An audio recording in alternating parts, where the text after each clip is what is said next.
দরজা খুলে ঘরে ঢুকেই রনির সাথে ধাক্কা খেলো আমাদের গল্পের নায়িকা হ্যাপি। ধাক্কা খেতেই রনি তাকে কোমর জড়িয়ে ধরে ফেললো। তারা অপলক দৃষ্টিতে তাকিয়ে আছে একজন আরেকজনের দিকে। রনি ভাবছে, আপু ননদ আছে জানতাম, এত সুন্দর সেটা তো জানতাম না। এমন সময় তানিয়া এসে বলল, আরে বা, এ তো দেখছি সিনেমা দৃশ্য। হ্যাপি বলল, ভাবি এটাকে অসভ্যের মতো ঘরে ঢুকেই ধাক্কা দিল। এই যে ম্যাডাম, আমি ধাক্কা দেইনি, বুঝেছেন? আমি ঢুকেছিলাম, আপনি এসে পড়েছেন। আমি বলছি আপনি ধাক্কা দিয়েছেন। আমি বললাম আমি ধাক্কা দেইনি। আপনি আমার কোমর জড়িয়ে ধরলেন কেন? আপনি আমার গায়ে এসে পড়লেন কেন? তাদের দুজনের ঝগড়া দেখে তানিয়া বলল, আরে বাবা থাম থাম, এভাবে ঝগড়া করলে হবে? উফ। রনি বলল, আপু তোদের বাড়ির কাজের মেয়েটাই তো ঝগড়া করতে চাচ্ছে। How dare you? আমি এবারের মেয়ে, উনি আমার ভাবি, আর আমার ভাইয়া যখন আসবে তারপর আপনার হচ্ছে আজকে। তানিয়া বলল, তোরা চুপ করবি? রনি এভাবে বলিস না, ও আমার একমাত্র আদরের ননদ। আর হ্যাপি, ও হচ্ছে আমার ভাই রনি। আমাদের বিয়েটা তো খুব তাড়াহুড়ো করে হয়েছে, তখন বেচারার পরীক্ষা ছিল, তাছাড়া ঢাকায় থাকে, তাই আসতে পারিনি। হ্যাপি বলল, আমার এইসব লোকের সাথে পরিচিত হওয়ার কোনো শখ নেই। সে চলে গেলে রনি বলল, ভাবি তোমার ননদ কিন্তু একটু বেশি বাড়াবাড়ি করে। তানিয়া বলল, তুইও তো কম না, আগে ফ্রেশ হয়ে নে, কিছু খেয়ে নে, তারপর কথা বলছি। তারপর সে ভাইকে নিয়ে চলে গেল। রাতের বেলা ডিনার টেবিলে সবাই খেতে বসেছে। হ্যাপি রনির দিকে তাকাতেই সে মুখ ভেঙালো। হ্যাপি রেগে গিয়ে সেও মুখ ভেঙিয়ে দেখিয়ে দিল। তাদের এসব লক্ষ্য করে তানিয়া বলল, খাবার টেবিলেও তোরা কি শান্তি দিবি না? রনির দুলাভাই বলল, শালা বাবু, বিয়ের সময় তো তোমাকে পেলাম না, এসেছো যখন কদিন থেকে যাও, জায়গাটা অনেক সুন্দর। হ্যাঁ দুলাভাই, আমিও ভাবছি কয়েকদিন থেকে যাব। এখানের মানুষগুলো যা পাগল না, তাদেরকে দেখতেই মজা লাগে। হ্যাপি বলল,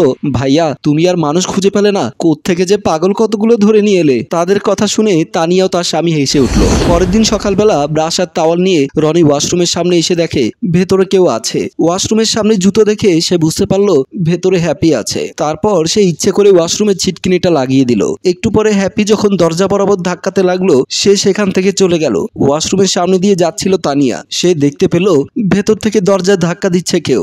দরজাটা খুলে দিল সে। বেরিয়ে এলো হ্যাপি, রেগে মেগে বলল, ভাবি দেখেছো তোমার অসভ্য পাগল ভাই কি করেছে? তানিয়া বুঝে একটু হেসে বলল, তুমি কিভাবে শিওর হচ্ছ এটা আমার ভাই করেছে? হ্যাপি বলল, আমাদের বাড়িতে ওই একটা মাত্র পাগল ছাড়া আর কেউ পাগল নেই। তারপর রনিকে শোনানোর জন্য বড় করে বলল, ঠিক আছে মনে রেখো, সুযোগ পেলে আমিও শোধ তুলবো। ওদিকে নিজের ঘর থেকে রনি সব শুনে হাসতে লাগলো। এরপর রান্নাঘরে কাজ করছিল তানিয়া। হ্যাপি এসে বলল, কি করছো ভাবি? ভাবি আজকে আমি রান্না করি। কি ব্যাপার? অন্যদিন আমার ননদিকে রান্নাঘরের আশেপাশেই দেখি না, আজ কি হলো? তেমন কিছু না ভাবি, ভাবলাম তুমি প্রতিদিন রান্না করো, আজকে আমি একটু করি, তোমারও হেল্প হবে, আমিও বাসায় বসে বসে বোর হচ্ছি। ভাবি বলল, আচ্ছা ঠিক আছে, আমি ভাত নামিয়ে ফেলেছি, তুমি চিকেনটা করো। তানিয়া সেখান থেকে চলে গেল। হ্যাপি রান্নার কাজে হাত দিল। দুপুরবেলা খেতে বসেছে তানিয়া আর রনি। কি ব্যাপার আপু, অন্যদিন তো তুই ভাত বেড়ে দিস, আজকে দেখছি অন্য কেউ তোর দায়িত্ব পালন করছে। তানিয়া বলল, আজকে চিকেনটা হ্যাপি করেছে, তাই ও নিজের হাতে বেড়ে দিচ্ছে। রনি বলল, ইস তাহলে তো আর খাওয়া যাবে না। তানিয়া বলল, না না, ওর রান্নার হাত খুব ভালো। ঠিক আছে, তুই যখন বলছিস দেখি খেতে পারি কিনা। তারপর হ্যাপি রনির পাতে চিকেন তুলে দিল। খেয়ে দেখুন বিয়া সাহেব, আমার রান্নাটা কেমন হয়েছে। রনি হাসি মুখে এক টুকরো চিকেন মুখে দিতেই ঝালে লাফাতে লাগলো। তারপর ঢেকুর তুলতে লাগলো, পানি খেতে লাগলো। আর এসব কাণ্ড দেখে হ্যাপি হাসতে লাগলো। তারপর পানির গ্লাস থেকে পানি খেতে খেতে বলল, আপু আমার আর খিদে নেই, আমি যাচ্ছি। তানিয়া বুঝতে পারলো এসবের পেছনে কে। সে হ্যাপির কানটা ধরে বলল, এই যে আমার ভাইয়ের সাথে এমন করা হচ্ছে কেন? আমি কি করব ভাবি, তোমার ভাই তো আমার পেছনে লেগেই থাকে। সকালবেলা দেখলে না, ও ওয়াশরুমের ছিটকিনিটা লাগিয়ে দিল। তানিয়া বলল, সেটা ঠিক আছে, কিন্তু এখন বেচারা ঝালের জন্য খেতেই পারলো না। আর আমি যতটুকু জানি আমার ভাই ঝাল খেতে সহ্য করতে পারে না, আবার ওর রাগও বেশি। যাও তুমি গিয়ে বলো, না হলে খেতে চাইবে না। তারপর হ্যাপি একটু চিন্তা করে রনির রুমে চলে গেল। রনির রুমে গিয়ে হ্যাপি দেখলো সে এখনো পানি খাচ্ছে আর ঢোক গিলছে। হ্যাপি গিয়ে বলল, বেশি ঝাল লেগেছে বুঝি? রনি মুখটা অন্যদিকে ফিরিয়ে নিল। তারপর হ্যাপি বলল, আচ্ছা ঠিক আছে সরি, এবার আসেন খেয়ে নেন। রনি কিছু বলল না। তারপর হ্যাপি বলল, আপনি কিন্তু আমার থেকে বেশি জেদি না, আপনি যদি না খান তাহলে কিন্তু আমিও খাওয়া ছেড়ে দিলাম। কথাটা শুনে রনি তার দিকে তাকালো। দুদিনের জন্য আসা একটা পাগলের জন্য খাওয়া ছেড়ে দেবেন? তারপর হ্যাপি একটু লজ্জা পেয়ে বলল, দুদিনের জন্য নাকি সারা জীবনের জন্য সেটা না হয় পরেই দেখা যাবে, খাবার টেবিলে আসো। কথাটা বলেই হ্যাপি চলে গেল। তারপর রনি মনে মনে ভাবলো, মেয়েটা আমাকে খাবার টেবিলে আসো বললো, মানে তুমি করে বললো। তারপর সে একটু খুশি হয়ে চলে গেল।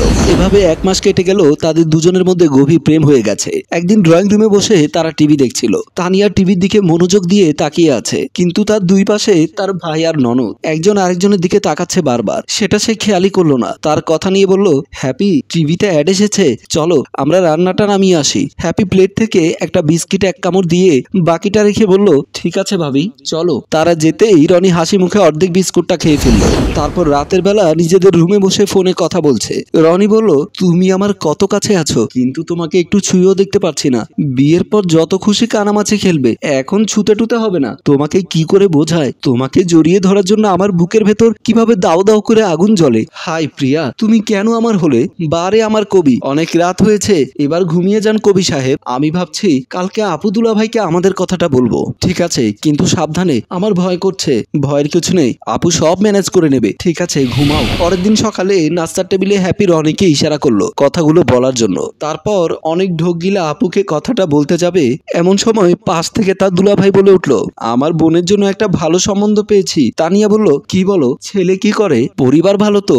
হ্যাঁ হ্যাঁ, ওদের পরিবার খুব শিক্ষিত, ছেলে ডাক্তার, শহরে নিজস্ব বাড়ি আছে। তানিয়া বলল, তাহলে তো সুখবর, তাহলে দিনক্ষণ দেখে একদিন শুভ কাজটা সেরে ফেলি। হ্যাপি কথাটা শুনে অস্থির হয়ে বলল, কিন্তু ভাবি আমি তো এখন বিয়ে করার জন্য তৈরি না।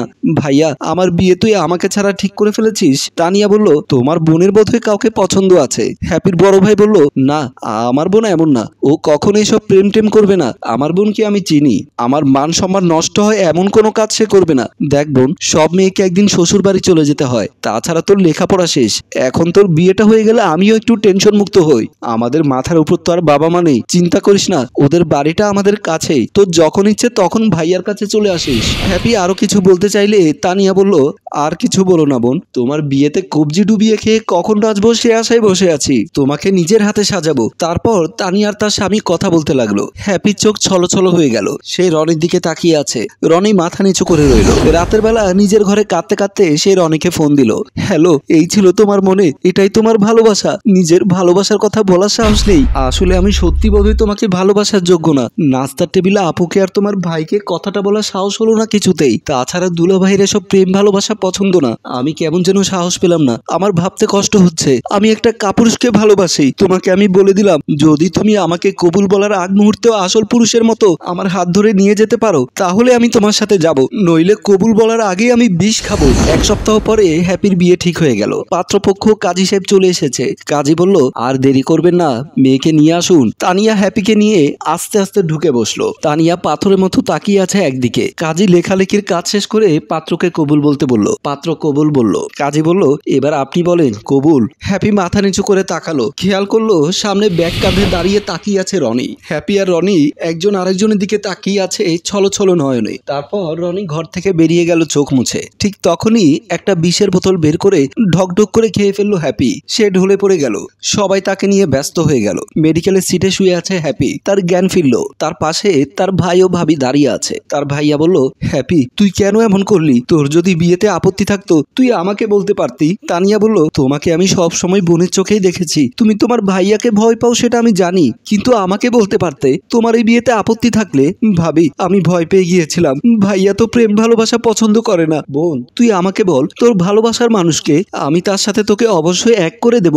আমি তোকে খুব ভালোবাসি বোন, তোকে আমি এভাবে কষ্ট পেতে দেখতে পারছি না। হ্যাপি চুপচাপ তার ভাবির দিকে তাকিয়ে আছে। তানিয়া একটু চিন্তা করে বুঝতে পেরে এই বিষয়টা তার স্বামীকে বলল, আমি বোধহয় বুঝতে পেরেছি, ওর ভালোবাসার মানুষটা কে। ভাইয়া ভেতরে আয় আয় বলছি। তারপর সেখানে ঢুকলো রনি। তারপর তানিয়ার তার স্বামী তাদের দুজনকে তাদের দুজনের হাত এক করে দিল। হাসি খুশিতে মেতে উঠলো তাদের পরিবার। সম্মানিত ভিউয়ার্স, আমাদের মিষ্টি প্রেমের গল্পটি কেমন লাগলো কমেন্ট করে জানাবেন। গল্পটি ভালো লাগলে লাইক কমেন্ট ও শেয়ার করবেন। গল্পটি রচনা ও পরিচালনায় অভি, ক্যামেরায় রিমন, প্রযোজনায় মঞ্জুর মোর্শেদ।